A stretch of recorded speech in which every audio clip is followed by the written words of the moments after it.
राधे मित्रों, आज हम बात कर रहे हैं योनि मिलान के ऊपर। देखा जाए तो योनियाँ 14 प्रकार की होती हैं।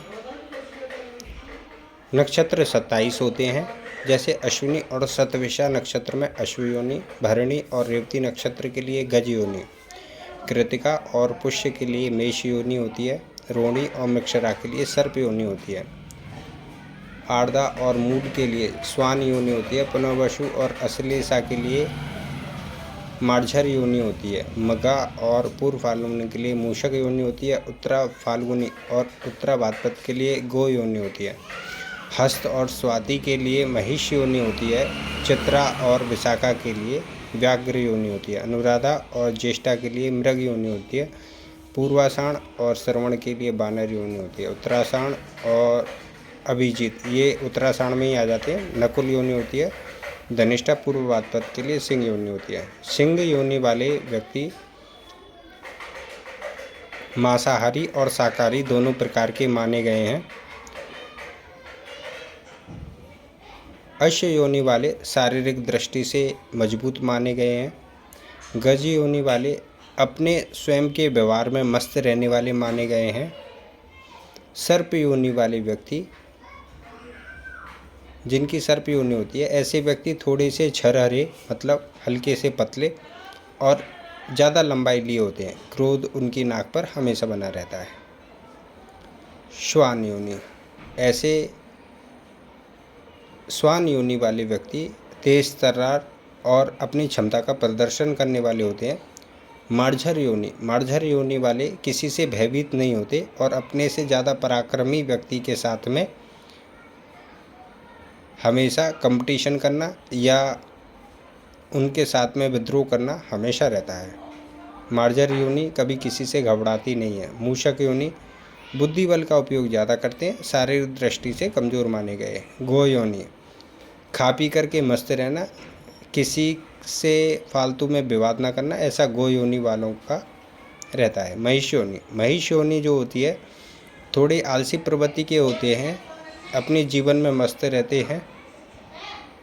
मृग योनि वाले व्यक्ति होते हैं, हमेशा घूमना फिरना इन्हें पसंद होता है।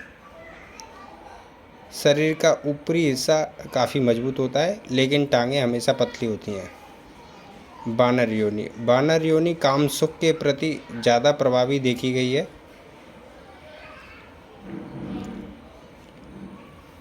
बानर योनि में व्यक्ति उछल कूद करने वाले फुर्तीले देखे गए हैं। नकुल योनि ये एकांत में रहना ज़्यादा पसंद करती है और अगर कोई इनके अनुकूल हो तो ही उनके साथ गहरी मित्रता जमती है, अन्यथा ये ज़्यादा किसी के साथ नहीं रहते। सिंह योनि वाले व्यक्ति अपना प्रभाव हमेशा हर किसी के ऊपर जमाए रखते हैं, लेकिन कहीं कहीं सिंह योनि वाले भी विद्रोह कर बैठते हैं। इन्हें कुछ लोग बिल्कुल भी पसंद नहीं आते हैं। यहाँ पर हम कुछ ऐसी योनियों को देख रहे हैं जो आपस में काफ़ी विद्रोह होती है। सिंह योनि और हस्त योनि वाले या गज योनि वाले जो आपस में स्त्री पुरुष होते हैं, उनमें कभी आपस में जमती नहीं है। अश्व योनि और महिष योनि के व्यक्तियों में कभी भी आपस में नहीं जमती है। मेढ़ या फिर बानर मतलब बकरा या फिर बानर योनि वाले व्यक्तियों में कभी भी आपस में जमती नहीं है। नेवला और सर्प हमेशा एक दूसरे के शत्रु ही रहे हैं, एक दूसरे का व्यवहार इन्हें बिल्कुल भी पसंद नहीं है। मृग योनि और स्वान योनि, मृग निश्चल भाव के होते हैं, स्वान हमेशा चतुर चालाक रहते हैं, मौके की तलाश में रहते हैं, जबकि मृग सरल सीधे और व्यवहारिक होते हैं, एक दूसरे को बहुत सहयोग करते हैं, तो इनका आपस में जमता नहीं है। मार्झर अपने आप में बहुत बहादुर होते हैं, जबकि मूषक बुद्धि बल का उपयोग करके अपना काम निकालने की चेष्टा में रहते हैं। व्याघ्र और गौ वाले इन योनि में आपस में मिलती नहीं है किसी की भी। इस बात को बार बार हमें ध्यान करना।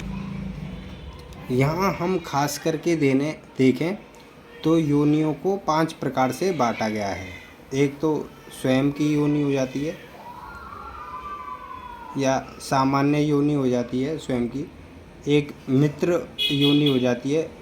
कुछ पुरुष दूसरी स्त्रियों को देख करके खुश हो जाते हैं, चाहे वो उनकी पत्नी हो या मित्र हो, लेकिन तो उन्हें मित्र योनियों में गिना जाता है। उदासीन योनि, कुछ ऐसे होते हैं जो एक दूसरे को बिल्कुल भी महत्व नहीं देते हैं, ना ही उनकी शत्रुता बनती है ना ही मित्रता बनती है, तो ऐसी योनियों को आपस में उदासीन योनि कहते हैं। शत्रु योनि, जो एक दूसरे को देख करके कभी भी खुश ना हो, न शत्रु योनि में गिना गया है। महाशत्रु, जो एक दूसरे को हानि पहुंचाने की पूरी चेष्टा करते हैं, उन्हें महाशत्रु योनि कहते हैं। महाशत्रु योनियों में हम देखें तो मृग और सिंह आती हैं, व्याघ्र और श्वान, ये आपस में महाशत्रु कहलाते हैं। कभी भी एक दूसरे के हित में या किसी को लाभ पहुंचाने में, सहयोग करने में कहीं भी इनका समर्थन नहीं होता है।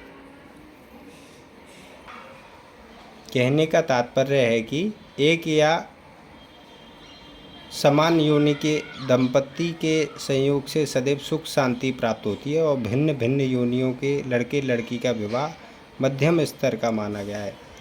और वैर योनि के लिए तो कष्ट ही कहेंगे, क्योंकि वैर योनियों को महादोष माना जाता है।